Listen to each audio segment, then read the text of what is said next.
Dan kembali kami hadirkan sekarang segmen Tanya Jawab COVID-19 yang menjadi kesempatan bagi kita semua, Anda terutama pemirsa Sapa Indonesia untuk bertanya apa saja seputar COVID-19. Dan pertanyaan-pertanyaan ini terus bisa Anda kirimkan di Instagram kami dan akan dijawab oleh dokter dari Ikatan Dokter Indonesia atau IDI. Kirimkan pertanyaan itu melalui direct message atau DM di Instagram kami di @sapaindonesia_kompas.tv. Atau pada saatnya acara ini berlangsung melalui telepon interaktif Sapa Indonesia di nomor 021 53660 500. Dan pagi ini yang akan menjawab pertanyaan bersama kami di sini adalah Dr. Siti Chandra Wijananti. Selamat pagi Dr. Siti. Selamat pagi Mas Bayu. Ya, Dr. Siti ini saya terangkan sedikit ke pemirsa adalah spesialis ilmu kedokteran fisik dan rehabilitasi. Dan pagi hari ini saya segera akan membacakan pertanyaan dari netizen ya dok. Ini dari IG @Kristokas Aramang, begitu. Mudah-mudahan saya betul membacakan akun Instagramnya. Selamat pagi dokter, bagaimana cara kita untuk tetap menjaga kesehatan dalam menjalankan situasi new normal? Mungkin maksudnya karena new normal kan situasinya sekarang orang makin banyak yang berada di tempat-tempat umum. Dokter Siti? Ya, baik. Begini Mas Bayu, terima kasih kepada pertanyaan dari Pak Kristo. Jadi, kembali lagi bahwa COVID ini penularannya melalui kontak dengan mata, melalui lubang hidung dan lubang mulut. Makanya 3 itu yang harus dilindungi. Jadi lindungi dengan sebaiknya menggunakan kacamata supaya tidak ada paparan langsung ke permukaan kornea mata. Ya. Kemudian yang di lockdown itu bagian wajahnya. Jadi ditutup dengan masker agar tidak ada paparan langsung ke hidung dan mulut. Kalau dia nggak mau pakai masker, entah gimana caranya nggak boleh ada kontak ke permukaan mata, hidung dan mulut. Karena penularan dari situ. Makanya kalau new normal ya kita harus berstrategi terhadap COVID karena kita tidak tahu sampai kapan dia ada. Ya. Jadi kita sudah tahu hadang pintu masuknya. Jaga mata, jaga hidung, jaga mulut. Ya. Makanya masker pasti. Jadi yang diisolasi itu hidung dan mulutnya. Ya. Lockdown pribadi ya, begitu ya dok? Lockdown tadi, betul. Private lockdown. Ya. Dan karena itu dia. Ya, berkaitan dengan imunitas tubuh juga harus tetap kita jaga. Situasinya pasti. Juga sama. Pasti. Iya. Kemudian karena satu-satunya yang membawa ke mata, hidung, dan mulut, karena ini dari droplet dan bukan airborne, adalah tangan. Jadi tangan harus dijaga kebersihannya. Karena yang menyentuh mata, hidung, dan mulut adalah tangan. Ya. Baik. Jadi tangan harus dibersih. Itu alasannya kenapa harus cuci tangan, Mas. Ya, ya. Baik, jadi prinsipnya sama ketika PSBB kemarin, ketika di new normal nanti, itu jadikan habit ya, begitu. Betul. Sampai nanti ketemu vaksinnya, mudah-mudahan cepat, kira-kira begitu. Memang tidak akan enak, karena pertama kita dipaksa. Dan yang menjalani terpaksa. Ya. Tapi lama-lama seperti kami, yang tenaga kesehatan akan biasa. Untuk menjadi suatu budaya. Ya, baik. Ya, itu tadi satu pertanyaan. Sekarang pertanyaan kedua dok. Dari @anom_acang. Ya. Apakah orang tua atau orang dewasa yang positif COVID tapi tidak menimbulkan atau belum ada gejala seperti batuk, demam, mungkin karena imunitasnya kuat. Apakah kemudian situasi orang dewasa ini tetap bisa menularkan ke anak misalnya, andaikan memeluk atau menggendong anak tersebut, Dr. Siti? Oke, kembali ke tadi Mas Bayu. Penularannya dari kontak dengan mata, hidung, dan mulut.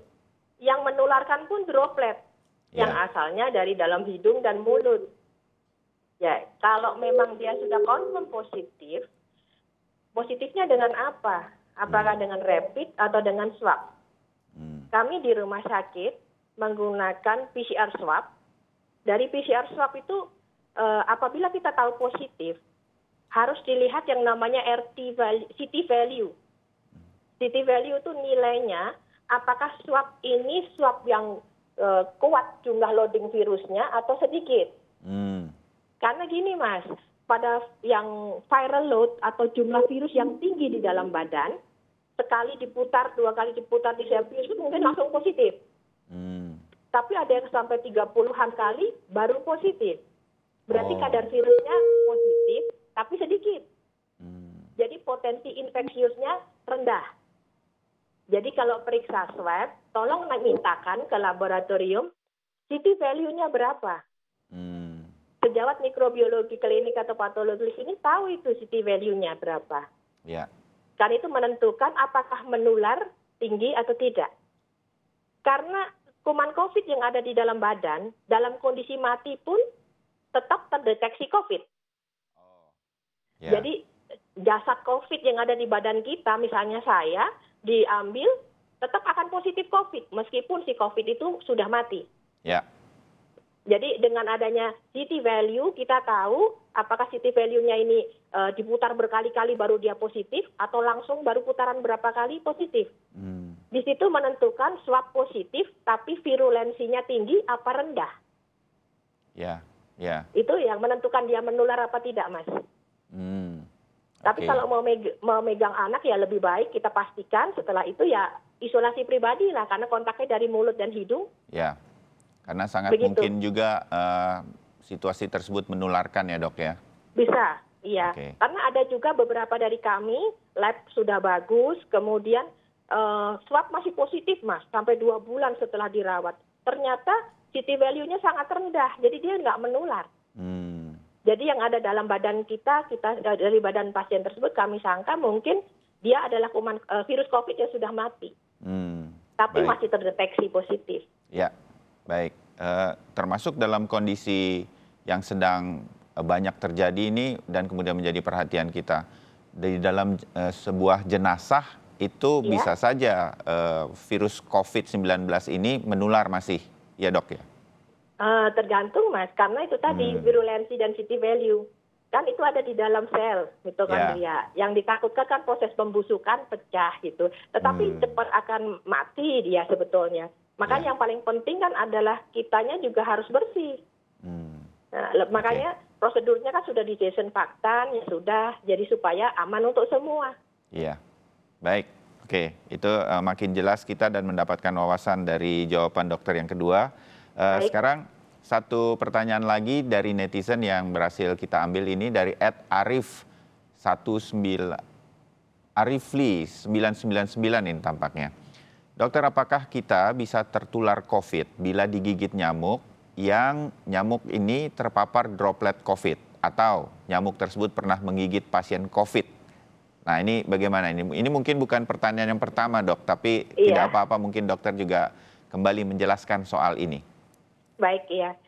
Kembali lagi karena penularan melalui droplet dari RW nomor 1, jadi tidak ada saat ini yang membawa sebagai karier penularan COVID adalah manusia itu sendiri, bukan nyamuk, gitu. Jadi tapi kalau secara klinis memang penampakan yang terinfeksi demam berdarah dengan COVID mirip, bahkan laboratorium pun sering mirip.